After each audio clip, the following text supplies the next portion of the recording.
திரையரங்குகளில் விற்பனை செய்யும் தின்பண்டங்களின் விலையை அரசு கட்டுப்படுத்த வேண்டும் அல்லது பொதுமக்கள் கொண்டுவரும் தின்பண்டங்களை திரையரங்க உரிமையாளர்கள் அனுமதிக்க வேண்டும். இல்லையெனில் விரைவில் திரையரங்குகள் இழுத்து மூடப்படும் என்பது உறுதி. கோவையில் பிரபல நடிகர் கராத்தே ராஜன் பேட்டி. டாக்டர் ஆர் பாண்டியன் புரொடக்ஷன்ஸ் நிறுவனத்தின் சார்பாக ஆர் பாண்டியன் தயாரிப்பில் உருவாகும் திரைப்படம் வஞ்சகம். இத்திரைப்படத்தின் படப்பூஜை நிகழ்ச்சி சரவணம்பட்டி பகுதியில் நடைபெற்றது. இதில் கதாநாயகனாக ஆர் பாண்டியனும் கதாநாயகியாக அறிமுகமாகும் கேரளாவைச் சேர்ந்த ஐஸ்வர்யா அனிலா நடிக்க உள்ளார். இத்திரைப்படத்தின் படப்பிடிப்பு இன்று முதல் கோவை மாவட்டம் தடாகம், பொள்ளாச்சி மற்றும் தமிழகம், கேரளா ஆகிய பகுதிகளில் நடைபெறவுள்ளது. இயக்குனர் சாய் ஆனந்த் இயக்கும் இத்திரைப்படத்தில் லிவிங்ஸ்டன், நான் கடவுள் ராஜேந்திரன், கராத்தே ராஜன் உள்ளிட்ட பல முன்னணி நடிகர்கள் நடிக்க உள்ளனர். படப்பூஜையின் ஒரு பகுதியாக செய்தியாளர்களை சந்தித்து பேசிய நடிகர் கராத்தே ராஜன் கூறுகையில், வஞ்சகம் என்ற திரைப்படம் படத்தின் பெயருக்கு ஏற்ற வகையில் நல்ல கதை அம்சத்துடன் உள்ளது. 3 மொழிகளில் இத்திரைப்படத்தை எடுக்க உள்ளனர். இன்னும் 6 மாத காலத்திற்குள் வெள்ளித்திரையில் இத்திரைப்படம் வெளியாகும் என்றார்.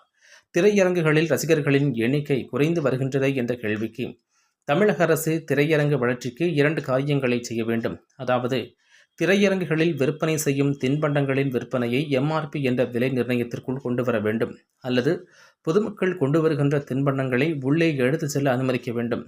இன்றைய காலகட்டத்தில் திரையரங்க டிக்கெட் விலை 150 முதல் 300 வரை என்ற நிலையில் ஒரு பாப்கார்ன் விலை 400 ரூபாய்க்கு விற்பனை செய்கின்றனர். படம் பார்க்க வருகின்ற பலரும் திரையரங்குகளில் விற்பனை செய்யப்படும் தின்பண்டங்களின் விலையை மட்டும் கேட்டுவிட்டு வாங்காமல் செல்லும் நிலை உள்ளது. இவற்றை அரசு தலையிட்டு உரிய நடவடிக்கை எடுத்தால் மட்டுமே பொதுமக்களை திரையரங்கிற்கு வந்து படம் பார்க்க வைக்க முடியும் என்றார். இந்த நிகழ்வில் கேரளாவைச் சேர்ந்த ஸ்ரீதரன் நம்பூதிரி, கேமராமன் நஜீப் ஷா, இசையமைப்பாளர் விஜய்பன், பாடலாசிரியர் குழவிராஜா, சண்டே பயிற்சி ராக் பொறுப்பு என பலரும் கலந்து கொண்டனர் என்பது குறிப்பிடத்தக்கது. வணக்கம், எல்லாருக்கும் வணக்கம். என் பேர் சாய் ஆனந்த். நான் ஒரு 2வது படம் பண்ணுறேன். ஃபர்ஸ்ட் படம் தப்பு பண்ணுறதே வாழ்க்கையானா, அந்த படம் இப்போ முழுசாக முடிஞ்சு இப்போ போஸ்ட் ப்ரொடக்ஷனில் இருக்குது. 2வது படம் வஞ்சகம், ஒரு டிஃப்ரெண்டான படம். இந்த படம் வரும்போது பார்த்தீங்கன்னா நிறைய விஷயங்கள் பேசப்படும். வஞ்சகம் அப்படின்னா எவ்வளோ பேர் வஞ்சகத்தில் ஏமாந்துருக்காங்க, வஞ்சனையில் ஏதோ சூழ்ச்சி பண்ணியிருக்காங்க, ஃப்ரெண்ட்ஷிப் ஆகட்டும், ஃபேமிலியாக இருக்கட்டும்.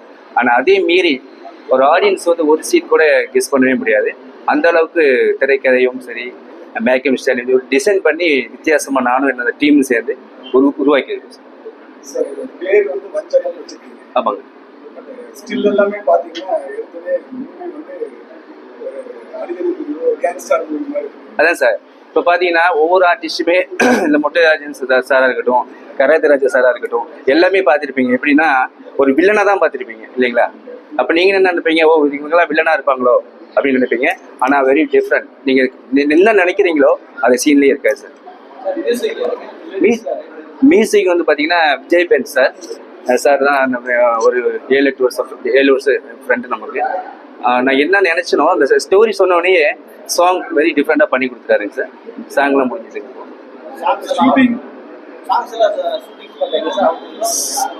ஷூட்டிங் ஸ்பாட்லேயே பார்த்தீங்கன்னா மாண்டேஜில் ஒரு ஃபைட் சாங் மாதிரி ஒரு பிளான் பண்ணி வச்சுருக்கோம். அது இல்லாமல் பார்த்தீங்கன்னா கொடைக்கானலில் ஒரு பிளான் பண்ணி வச்சுருக்கோம் சாங். இன்னொரு சாங் பார்த்தீங்கன்னா ஒரு சின்ன ஒரு வீடு, அதுக்குள்ளே ஒரு சின்ன ஒரு பிளானிங் இருக்குது. அது சொல்கிறேன் சார், சஸ்பென்ஸ் வச்சுருக்கு. இப்போ கோயம்புத்தூரில் வந்து பார்த்தீங்கன்னா தடாகம்ங்கிற இடத்துல வந்து ஆரம்பிக்கிறோம்.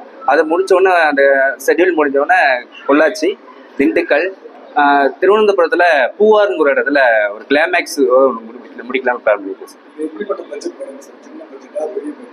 சார். பட்ஜெட்டுங்கிறது வந்து இல்லாமல் சார், நம்ம குவாலிட்டி கொடுக்குறோம் சார். பட்ஜெட்டுன்னு சொல்ல முடியாது. இப்போ பெரிய பட்ஜெட்டு சின்ன பட்ஜெட்லாம் இல்லை சார். இப்போ எல்லாம் சொல்கிறாங்கன்னா இப்போ பெரிய பெரிய ஆர்டிஸ்ட்லாம் பண்ணால் பெரிய பட்ஜெட்டும், சின்ன ஆர்டிஸ்ட் பண்ணால் அப்படிலாம் இல்லை சார். இது வந்து அந்த ஒரு நிகரான ஒரு மீடியமான பட்ஜெட்டில் இந்த படத்தில் இவங்களால் பண்ணியிருக்க முடியுமா அப்படின்னு ஒரு பெரிய ப்ரொடியூசர்ஸ் ஆகட்டும், இல்லை எங்களை மாதிரி சின்ன இப்போ எங்களை நம்பி வந்திருக்க சின்ன ப்ரொடியூசர் ஆகட்டும், இவ்வளோ பண்ண முடியுமா? நான் படம் முடிஞ்சு ஆடியோ லான்ச்லேயோ நாங்கள் வந்து இதுக்குள்ளே ஃபுல் டீட்டெயில் கொடுப்போம் சார்.